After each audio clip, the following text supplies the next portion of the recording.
If you are planning your first Disney World trip, I want to save you from the biggest mistakes I made the first time we went.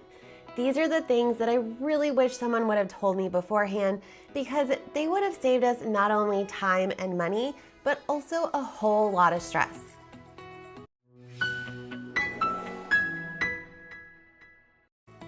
Hello everyone, I'm Molly and this is my channel Raja Wishes, where I help busy families plan Disney vacations with less stress and more magic. Everything I'm sharing today comes from my real experience. I grew up a Disneyland pro, but my first time I came to Disney World, I definitely made some mistakes.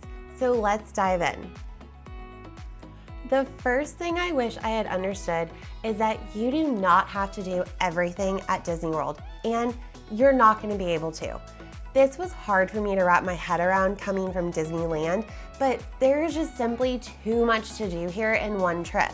There's too many parks, rides, shows, restaurants, resorts, and experiences. Trying to do it all is just going to lead you to exhaustion and disappointment. The moment our trip got better was when we stopped chasing everything and focused on what actually mattered to our family. And once you accept that you can't do everything, this next mistake becomes so much easier to avoid. Tip number 2, don't overschedule every minute. On our first trip, I kind of overscheduled everything. Dining reservations, lightning lanes, rides, shows, every minute was planned because I had so much that we wanted to do. I love plans and schedules, plus I am all about getting as much done as humanly possible. But I quickly realized my mistake.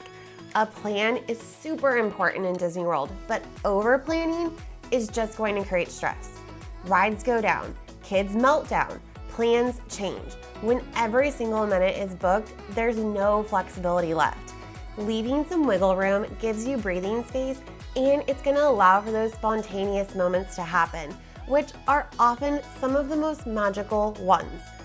Tip number 3, which again, this was hard for me as a Disneyland person, but in Disney World, midday breaks are not for quitters. They are actually one of the smartest things you can plan. Disney World is a marathon, not a race. Leaving the parks in the afternoon to rest, swim, or nap can reset your entire day. It's also Florida, so you're probably gonna miss either the hottest part of the day or the afternoon rain shower. Instead of dragging yourself through the evening exhausted, you can come back refreshed and actually enjoy it. Planning breaks on purpose made our trips calmer and also more enjoyable. And that leads right into another thing I wish I hadn't felt so guilty about. Tip number 4 is you do not have to rope drop every single day. Don't get me wrong, rope drop and early entry can be incredibly helpful, but you do not have to do it every single day of your trip. This is still your vacation. So if you're not a morning person, which I definitely am not, build a later start day into your plan. Sleep in, enjoy your resort, and head to the parks later. You can still have an amazing Disney trip without forcing early mornings every single day. Now let's talk about a decision we made that actually added stress instead of reducing it. Tip number 5, park hoppers were a mistake for my first trip. So for our first trip, park hoppers were honestly a bad idea.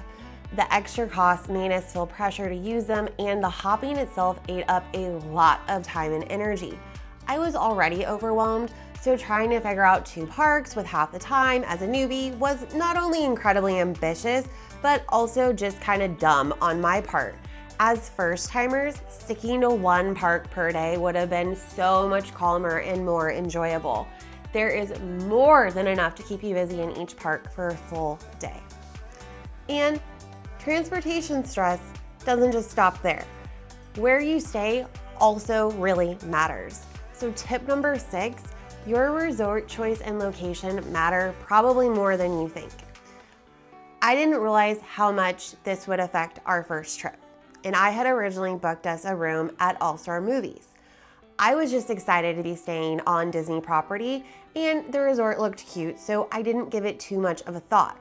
At the last minute, a room at Caribbean Beach ended up opening up, so I upgraded our reservation. And oh my goodness, I am so glad that happened. Having the Skyliner to get to Epcot and Hollywood Studios was so much better than having to wait for the buses to get to the other parks. I was so happy that I had changed our resort reservation, and it definitely ended up playing a huge part into our overall vacation. Getting to and from the parks every day, it takes time and energy.